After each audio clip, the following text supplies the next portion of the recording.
Isang mapagpalang umaga sa ating lahat, mga kapatid ko kay Kristo, mula sa The Solid Rock Morning Devotion. Isang kagalakan na muli tayo ay makapagbulay-bulay sa salita ng Panginoon sa umagang ito. Sa minutong pagbubulay-bulay ng mga salita ng Panginoon upang papurihan at sambahin ang ating Panginoong Hesukristo. Ang ating pong magbubulay-bulayan sa magandang umaga ng Huwebes ay matatagpuan sa Mateo, Kapitulo 21, talatang 33 hanggang 46. Ito po ang sinasabi. Narito ang isa pang talinghaga. May isang may-ari ng sambahayan na nagtanim ng ubasan. Binakura niya ang palibot nito, humukay siya roon ng isang pisaang ubas at nagtayo ng isang mataas na bahay bantayan. Pagkatapos, ipinaupahan niya iyon sa mga magsasaka at pumunta sa malayong lupain. Nang dumating na ang panahon ng pag-aani, sinugo niya ang kanyang mga alipin sa mga magsasaka upang kunin ang kanyang bahaging ani. Ngunit sinunggaban ng mga magsasaka ang kanyang mga alipin. Hinagupit ang isa, pinatay ang iba pa, at ang isa ay binato. Muli siya nagsugo ng mga alipin na higit na marami kaysa mga nauna.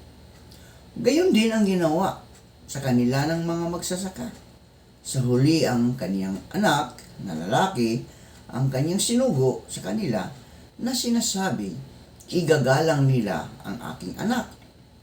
Ngunit nang makita ng mga magsasaka ang kaniyang anak, sinabi nila sa isa't isa, ito ang tagapagmana.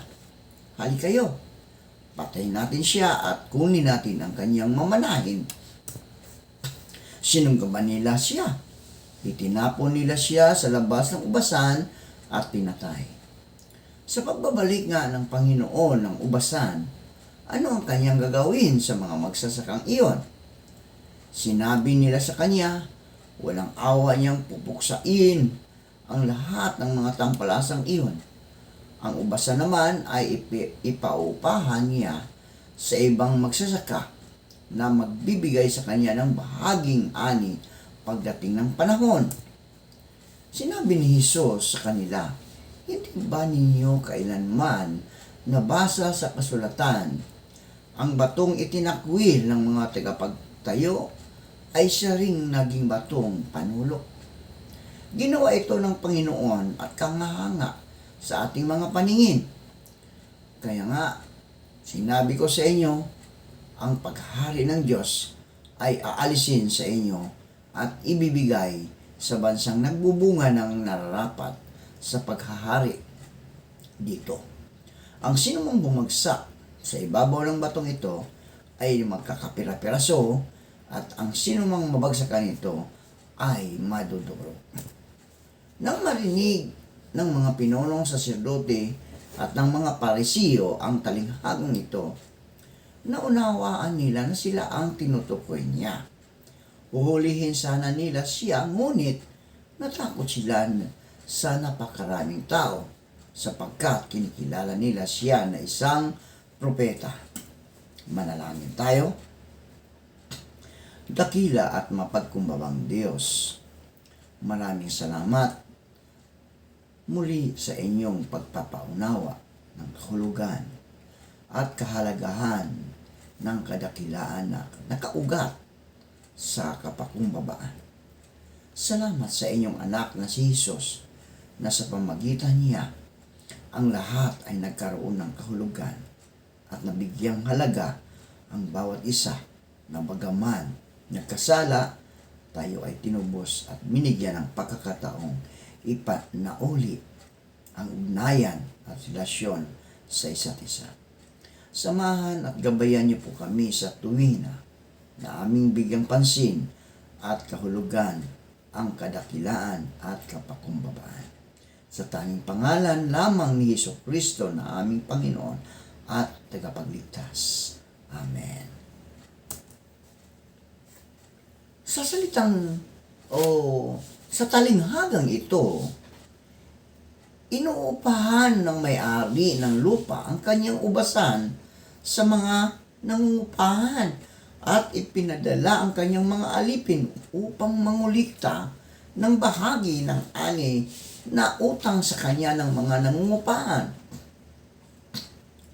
Ilang beses na ipinapadala ang mga alipin upang mangulikta ng bayad. At sa tuwing sila ay maningil, sila ay binubugbog at pinapatay ng mga nangungupahan. Sa huli, pinapuntahan niya ng may-ari ng lupa ang kanyang anak upang mangulikta ng kanyang upa. Ang mga nangungupahan, sa paniniwalang sila ang magmamana ng ubasan kung ang may-ari ng lupa ay mamamatay ng walang tagapagmana, ay nagbalak nga magsama at patayin ang anak ng may-ari ng lupa. Matapos sabihin ang talinghaga, tinanong ni Jesus ang mga punong saserdote at matatanda tungkol sa gagawin ng may-ari ng lupa sa masasamang nangungupahan. Lahat sila ay sumasang-ayon na papatayin ng may-ari ng lupa ang masasamang nangungupahan at ibigay ang lupa sa mga bagong nangungupahan na magbabayad ng lupa. Sa mga katuwid, hindi kailangang ipaliwanag ni Jesus ang simbolismo ng talinghaga. Naunawaan nila na ang ubasan ay kumakatawan sa Israel at ang may-ari ng lupa ay kumakatawan sa Diyos. Ang mga alipin ay kumakatawan sa mga propeta at ang masasamang nangungupahan ay kumakatawan sa mga lider ng relihiyon o mga saserdote. Subalit, gayunpaman, ipinaliwanag ni Jesus ang kahulugan ng talinghaga para sa kaniyang mga tagapakinig. Ang kaharian ng Diyos ay kukunin mula sa mga hindi mananampalataya at ibibigay sa mga tapat. So ang talinghagang ito ay nagtuturo sa atin na ang pagiging sugo ng katotohanan ay hindi madali. Maraming tao ang hindi komportable sa usaping ito. Kaya nga ang kasaysayan ng iglesia ay punong-puno ng mga kwento ng mga propeta at mga misyonero na kung saan pinapaslang dahil sa kanilang gawain bilang mga sugo ng katotohanan tungkol sa Diyos. Tulad ni Jesus at nga mga propetang nauna sa kanya at maging ng mga apostol na sumunod sa kanya, magkaroon nawa tayo ng sapat na lakas ng loob upang itaguyod ang kaharian ng Diyos dito sa lupa. Maaari tayong punahin, tutulan, at pasangin, ngunit patuloy tayong magsumikap upang patuloy na magbunga ang ubasan para sa kalwalhatian ng Diyos. Paulit-ulit na nangyayari sa ating kasaysayan na ang mga tao na para sa katotohanan at katarungan ay tinanggihan, ikinlong at pinahirapan, ngunit sa huli ay natagpuan ang kanilang sarili ng mga tagapagligtas ng mga tao sa pamagitan ng salita ng Diyos. Tiyakin natin na nakikinig tayo sa tamang mga tao, sa mga taong may mensahe ng katotohanan, pagmamahal at katarungan, at sinunod natin sila. Si Jesus ay nagsasalita pa rin sa pamagitan ng kanyang mga tagasunod gaya natin.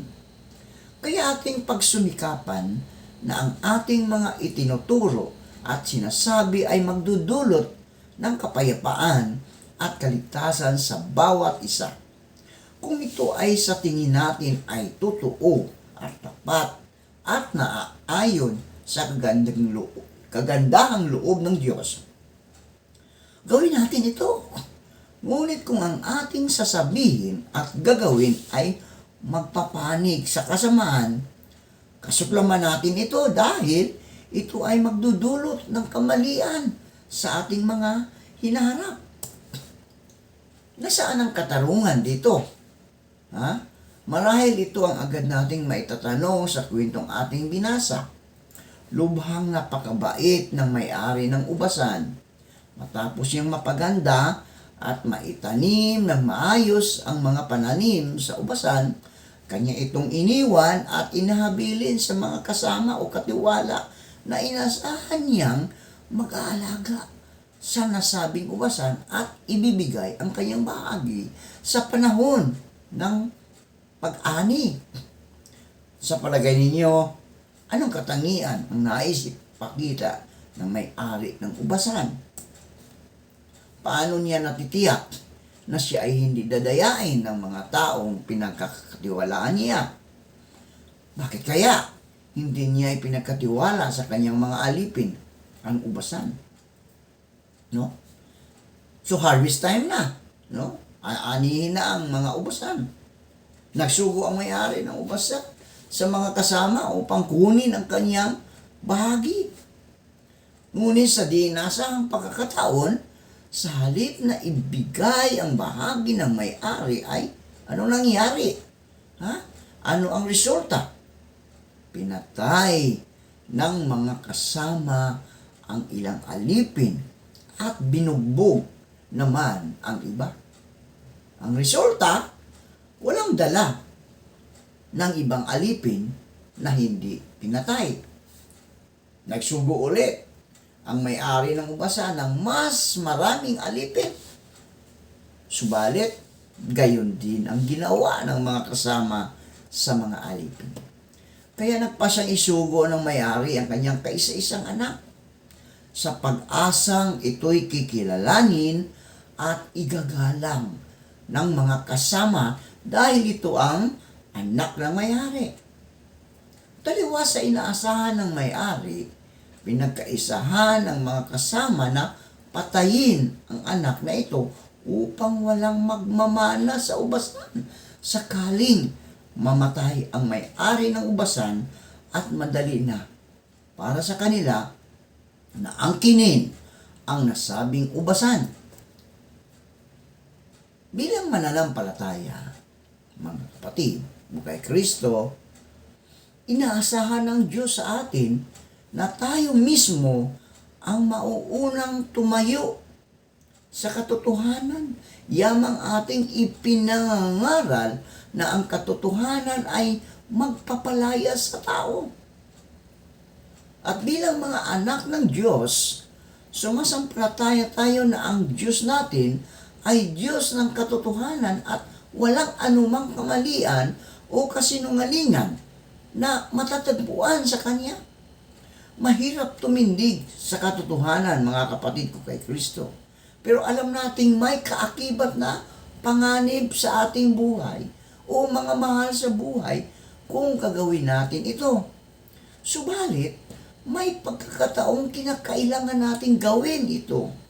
Buhay man natin ang maging kabayaran upang ang kamalian o kalikuan ay tuluyan nating iwaksi. Tindig, mga anak ng Diyos, tahakin ang landas ng katotohanan. Iwasan ang tuntunin ng kamalian. Manalangin tayo. Salamat, Panginoon, sa katotohanan ipinagkaloob mo sa amin. Naway kami tumindig sa tama, hindi sa kamalian. Salamat sa panibagong araw at buhay na iyong ibinigay. Inialay po namin sa inyo ang buong araw na ito at ang aming buong pamilya. Gabayan at patnubayan niyo po kami sa araw na ito at ilayo sa anumang kapahamakan. Sa pangalan ni Jesus. Amen at amen.